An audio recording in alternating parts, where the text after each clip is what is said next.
Bonjour chères auditrices et auditeurs et bienvenue sur la chaîne Conseil Santé. Conseil Santé, c'est la chaîne de prévention contre les maladies, voilà, ou des maladies, la chaîne de prévention des maladies qui passe par le biais de l'information. Voilà. Donc, pour ceux qui ne me connaissent pas, je suis le docteur Manuel Akamsu. Nous sommes dans une très belle saison du printemps qui commence et le printemps en fait est la période propice au développement des allergies. C'est pour ça que ça va être en fait notre sujet aujourd'hui, l'allergie. L'allergie en général, la définition de l'allergie et comment faire pratiquement dans notre vie de tous les jours pour lutter contre l'allergie. Voilà. L'allergie, en fait, c'est quoi? L'allergie, ça va être une réaction disproportionnée de l'organisme contre une substance qu'il va juger dangereuse pour lui, qu'on va appeler allergène. Cette substance, en théorie, n'est pas dangereuse, mais l'organisme va la considérer comme telle et va s'en défendre. La première étape, ça va être la sensibilisation. Il n'y aura aucun symptôme au cours de cette sensibilisation. L'organisme va tout simplement fabriquer des anticorps contre l'allergène. Dans une deuxième étape, lors de la réaction allergique à proprement dit, l'organisme va réagir grâce aux anticorps qu'il avait préalablement fabriqués. Donc, deux étapes de l'allergie. Quels sont les allergènes? L'allergène, il peut concerner beaucoup de choses. Donc, ça peut être un médicament, ça peut être un aliment, ça peut être une substance. Comment ces substances vont être en contact avec l'organisme? Par plusieurs canaux. On peut avoir le canal de respiration, ça peut être respiré. Ça peut être inoculé, par exemple, certaines piqûres de guêpes, de frelons. Ça peut être injecté, ça peut être des médicaments ou des aliments qui vont être avalés. Ça peut être respiré également. Voilà. Et on peut avoir des phénomènes de contact sur la peau, sur les muqueuses. Voilà. Donc l'allergène a plusieurs moyens d'être en contact avec l'organisme. Les allergènes les plus fréquents, ce sont les pollens, les acariens, certaines moisissures, certains antibiotiques comme la pénicilline, ça peut être certains fruits de mer. Ça peut être également des allergies aux animaux. Voilà, il y a certains animaux qui provoquent des réactions allergiques. Ça peut même être des produits en fait qu'on va vous injecter. Voilà. Donc tout ça, ça peut être des potentiels allergènes. Ce que je tenais à dire, c'est qu'il n'y a aucune réaction stéréotypée. C'est-à-dire qu'un allergène ne donne pas un symptôme, mais un allergène peut donner plusieurs types de symptômes. Voilà, c'est important à savoir. Maintenant, je vais vous poser quelques questions. En tout cas, je vais répondre à quelques questions pour démystifier en fait certaines fausses réalités sur l'allergie. La première question que je vais vous poser, c'est est-ce que l'allergie, c'est pas dangereux? Eh bien non, l'allergie, c'est dangereux. L'allergie, ça peut être dangereux. Heureusement, des cas qui finissent de façon dramatique lors des réactions allergiques restent rares, mais ça peut être dangereux. Pour avoir plusieurs signes, les signes, ça va de la rhinite au choc anaphylactique. La rhinite, ça se traduit par quoi? Par le nez qui va couler, les éternuements, les yeux qui vont être rouges, qui vont piquer. On parle même des fois de rhinoconjonctivite. Ça peut être également une réaction cutanée, voilà, une éruption, des rougeurs, ça démange. Ça peut être également en fait des douleurs abdominales, une diarrhée. Ça peut être aussi des symptômes respiratoires, des difficultés à respirer, une respiration qui est sifflante, voilà, qui siffle. Ça peut être également un œdème des muqueuses en général, un œdème de paupières, un œdème des lèvres. Ça peut être un œdème du larynx. Là, on peut avoir des modifications de la voix et des difficultés respiratoires qui peuvent intervenir. Et au plus grave, ça peut vraiment être une réaction généralisée de l'organisme qu'on va appeler choc, qui va entraîner donc une perte de connaissance, une chute de l'attention, les fonctions vitales qui vont être altérées, une perte de la conscience. Voilà.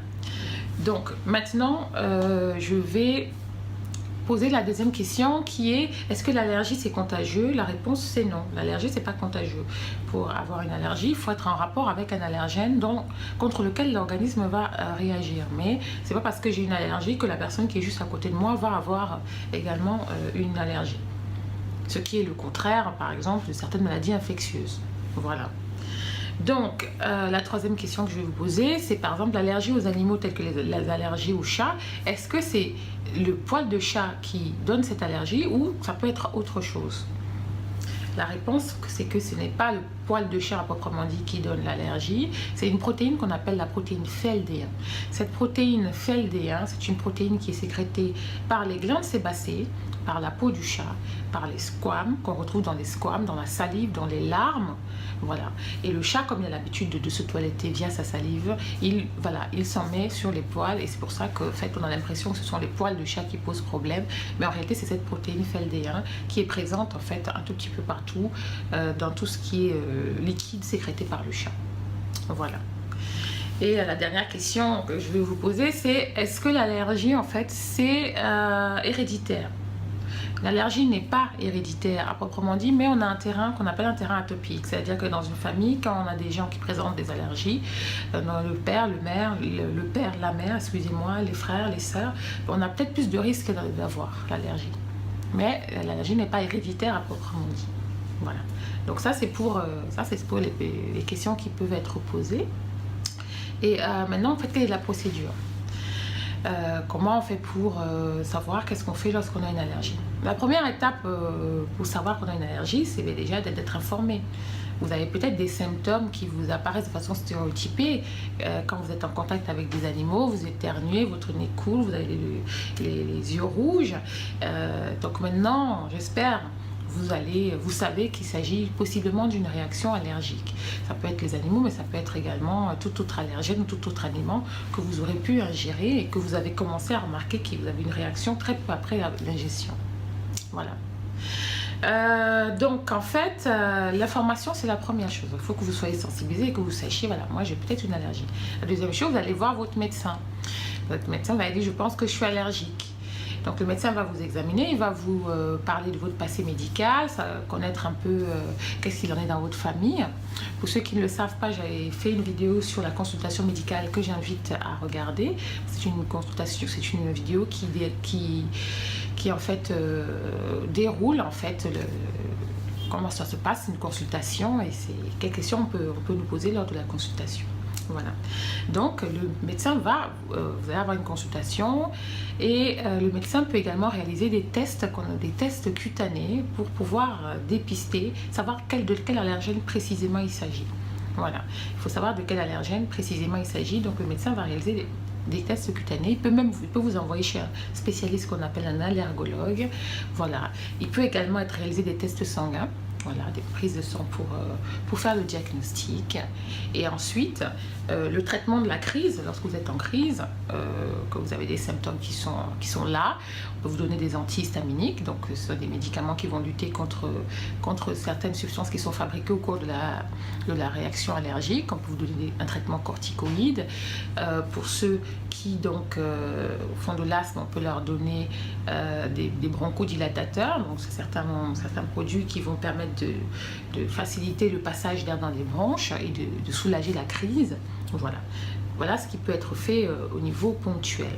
Ensuite, il faut savoir qu'on a la possibilité d'avoir un traitement curatif de l'allergie, c'est ce qu'on appelle la désensibilisation.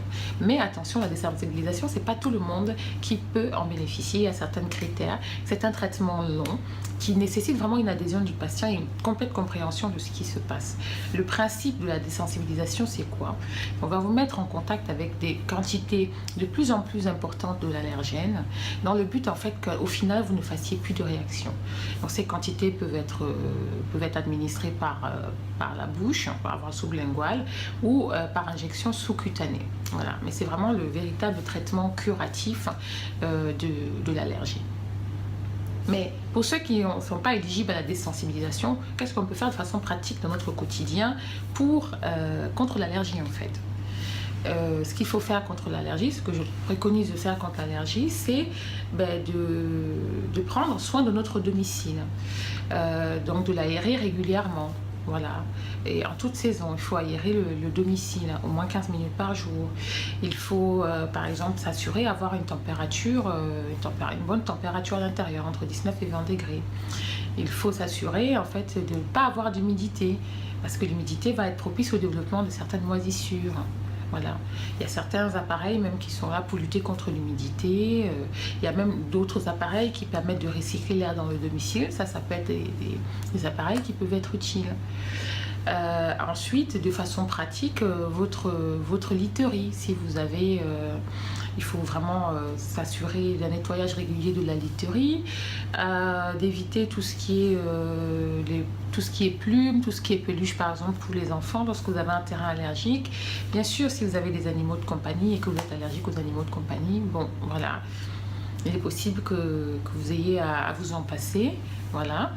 Dans tous les cas, ces animaux doivent être nettoyés régulièrement, brossés, tout ce qu'ils vont toucher doit être régulièrement nettoyé, voilà. Donc ça peut être une piste pour lutter contre les allergies. Lutter contre les allergies, c'est également lutter contre les polluants. Les polluants, c'est pas qu'à l'extérieur du domicile, ça peut être également à l'intérieur. Qu'est-ce qui peut être pollué à l'intérieur du domicile? On a certaines huiles essentielles qui sont dans les huiles essentielles d'ambiance, qui sont des véritables polluants. On peut avoir certains encens, certains parfums à l'intérieur, quelques produits ménagers qui peuvent être une grande source de pollution, certains gazinières, certaines cheminées, voilà, ça peut être des pollutions intérieures. C'est des sources de pollution à l'intérieur de notre domicile, il faut en être conscient.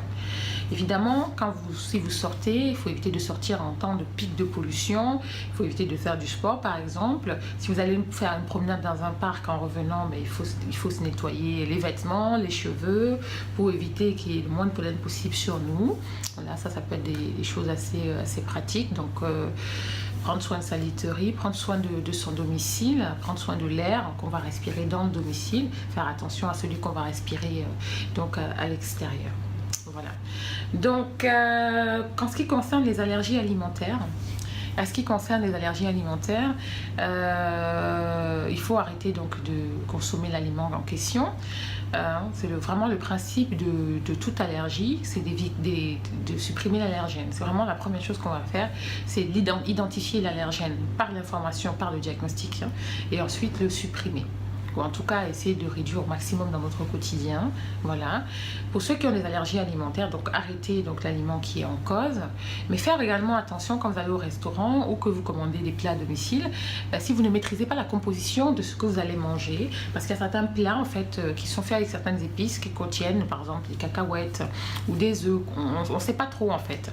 Donc quand on ne sait pas, on peut prévenir que vous êtes allergique à tel produit ou tel produit, et eux ils vont s'en assurer en théorie que voilà, qu'il n'y ait pas cette substance dans vos aliments.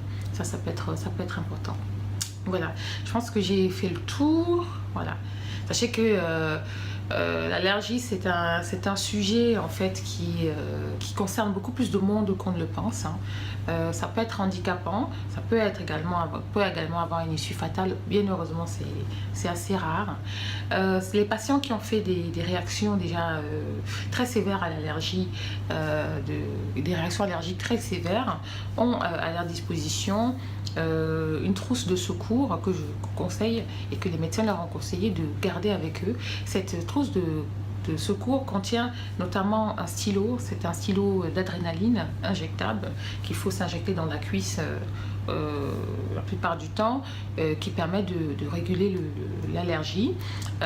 Pour ceux qui sont allergiques, il est évident, il faudrait en fait informer aussi votre entourage et qu'ils soient entraînés à manipuler le stylo, parce que souvent si vous êtes trop mal, vous ne pouvez pas vous faire l'injection.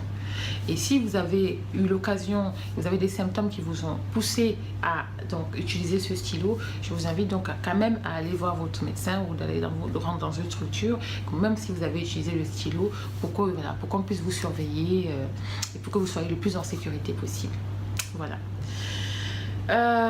J'espère que cet épisode vous aura été utile. Voilà. Si vous avez aimé, n'hésitez pas à mettre un pouce au-dessus qui prouve que vous avez aimé. Ça va m'encourager. N'hésitez pas non plus à vous abonner. Maintenant, vous connaissez le principe de la chaîne Conseil Santé. Dans un prochain épisode, je vais parler d'un autre type d'allergie qui est moins connu, qui est l'allergie en fait aux produits de contraste iodé. Voilà.